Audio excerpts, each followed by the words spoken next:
में जिनके लाठीचार्ज हुआ, जिनको घर से उठाया और जिन पे ये कौन थे, कहाँ के थे? ये किसान नहीं थे क्या? थे? हुड्डा साहब, एक और सवाल है। कल बंदूक का जो आह्वान किया हुआ है, इसमें अभी तक एक किसान आंदोलन माना जा रहा है। आपको लगता है जो शहर में जो दुकानदार व्यापारी हैं वो आगे आने चाहिए? मैंने कहा सभी को, देखो आज सारे संगठन इसका समर्थन कर रहे हैं। ट्रक यूनियन है, पेट्रोल पंप है या ट्रेड यूनियन है, सबका समर्थन आया है। तो इसको कामयाब करें और शांति प्रिय 9 तारीख को बुला रहे। ठीक है। ये अभी दिग्विजय चौटाला ने कहा कि जी 90 के 90 विधायक किसानों के साथ हैं, लेकिन उनके पार्टी का रिएक्शन क्या उम्मीद कर सकते हैं? तो मैंने कहा तो है, ध्यान देते हैं किसानों के साथ हैं। आपको याद होगा जिस दिन ये हरियाणा में गवर्नमेंट बनी इनकी बीजेपी जेजेपी की, मैंने एक बात कही थी कि वोट किसी की सपोर्ट किसी को, और आज साबित हो रहा है। कोई बयान कुछ करते हैं और सपोर्ट किसको करते हैं, सामने आपके लोग इस बात को समझ चुके हैं।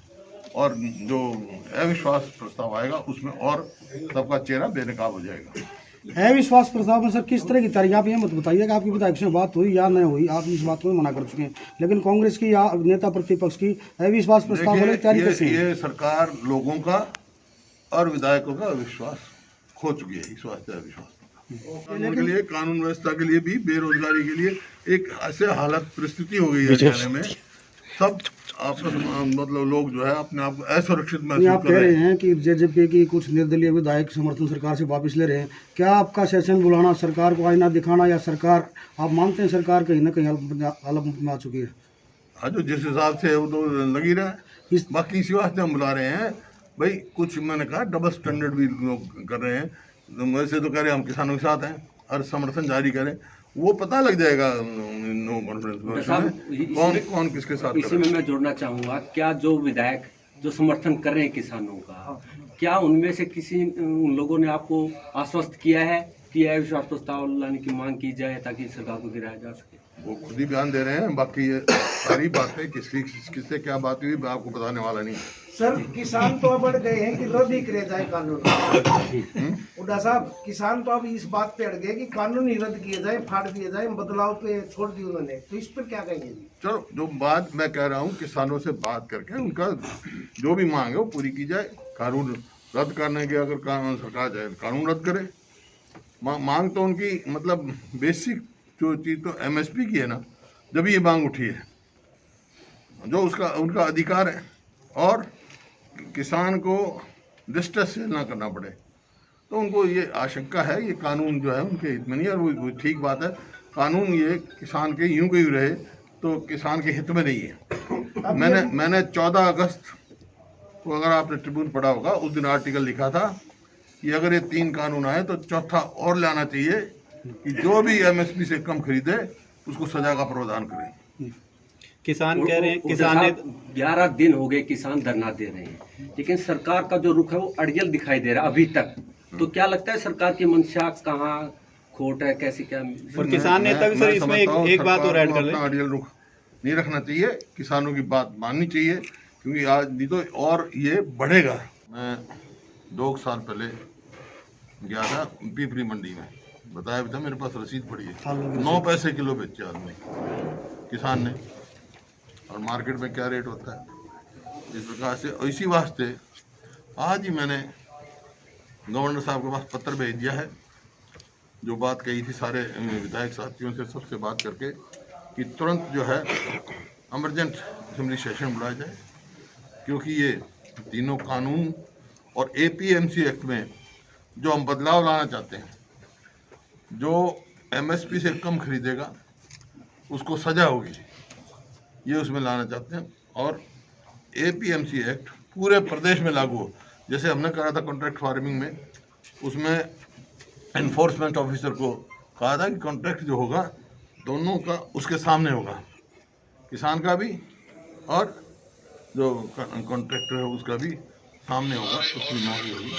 तो गवर्नर साहब को हमने आज ही पत्र पहुंचा वहाँ।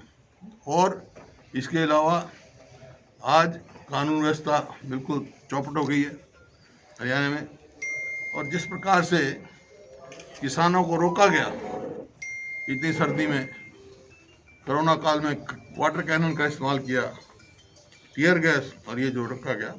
भाई कोई किसान अपने, कोई भी व्यक्ति देश का हिंदुस्तानी, अब दिल्ली देश की राजधानी है, वहाँ से जाने से कैसे रोक सकते हैं? तो ये हरियाणा सरकार ने जो है बहुत गलत काम किया, इसकी मैं पूरा भरपूर निंदा करता हूँ। और गवर्नर साहब से यही अपील करते हैं भाई जल्दी से जल्दी तुरंत सेशन भरा जाए। और ये आप देख रहे हैं कि जो इंडिपेंडेंट विधायक हैं वो सपोर्ट विड्रॉ कर रहे हैं, जेजेपी के विधायक जो हैं वो समर्थन में आ गए। तो इस वास्ते हम तुरंत चाहते हैं सेशन भरा जाए और नो कॉन्फिडेंस हम रखें और पता लग जाए कौन किसानों के साथ खड़ा है। कुछ लोग जो है वो डबल स्टैंडर्ड रख रहे हैं, बयान देते हैं एक तरफ किसानों के हित में और एक तरफ सरकार का समर्थन कर रहे हैं। ऐसे लोगों को पता लग जाएगा कौन सामने। इस वास्ते हमने कहा चलो शुरुआत। आज जो पूरा देश का किसान जो आंदोलन पे है, कल बंद है, तो मेरा सभी से निवेदन है, पार्टी उसका समर्थन कर रही है, मैं भी समर्थन कर रहे हैं, सभी से ये है कि सारे और संगठन उनका सहयोग कर रहे हैं, सब सहयोग करें उनका, बंद को कामयाब करें, लेकिन शांतिपूर्वक वो रखें। कोई क्योंकि कुछ शरारती तत्व शरारत करने की कोशिश करते हैं, उसमें नहीं, बिल्कुल शांति कायम रखें और बंद को कामयाब रखें। क्योंकि जो किसानों की मांग है वो जायज़ मांग है और सरकार से मेरा आग्रह है कि इंतज़ार नहीं करनी चाहिए 9 तारीख तक, उनको जल्दी उनका जो बात माननी चाहिए। क्योंकि एमएसपी जैसे है, एमएसपी की मांग है उनकी, एमएसपी उनका अधिकार है, उनको मिलना चाहिए। और सारे हमारे साथी भी हैं, विधायक भी, सभी साथियों से यही है कि बंद में पार्टी सहयोग करें, साथी सहयोग करें और शांति प्रिय ढंग से इसको कामयाब करें, बंद को किसानों के साथ खड़े हों। हम किसान पार्टी हमारी किसानों के साथ खड़ी है, मजबूती से खड़ी है, क्योंकि आज पूरा देश का किसान इस बात महसूस कर रहा है जो ये कानून बने हैं, नए कानून जो हैं वो किसान के हित के नहीं, क्योंकि 2 मंडी बन गई उसमें, एक एपीएमसी की मंडी और उससे बाहर प्री मंडी, उसमें एमएसपी का कोई जिक्र नहीं। एपीएमसी की मंडी में तो कह रहे हैं मैं एमएसपी देंगे, बाहर की मंडी में उसका एमएसपी का कोई चर्चा नहीं है। जैसे कॉन्ट्रैक्ट फार्मिंग का शुरू किया 2007 में, हमने कॉन्ट्रैक्ट फार्मिंग की, हरियाणा में की, लेकिन उसमें रूल बना दिया था कि कोई भी एमएसपी से कम नहीं खरीद पाएगा। उसकी हमने उसकी पेनल्टी रख दी थी, उसके सिक्योरिटी रखी थी, बैंक गारंटी रखी थी, वो नहीं खरीद पाएगा।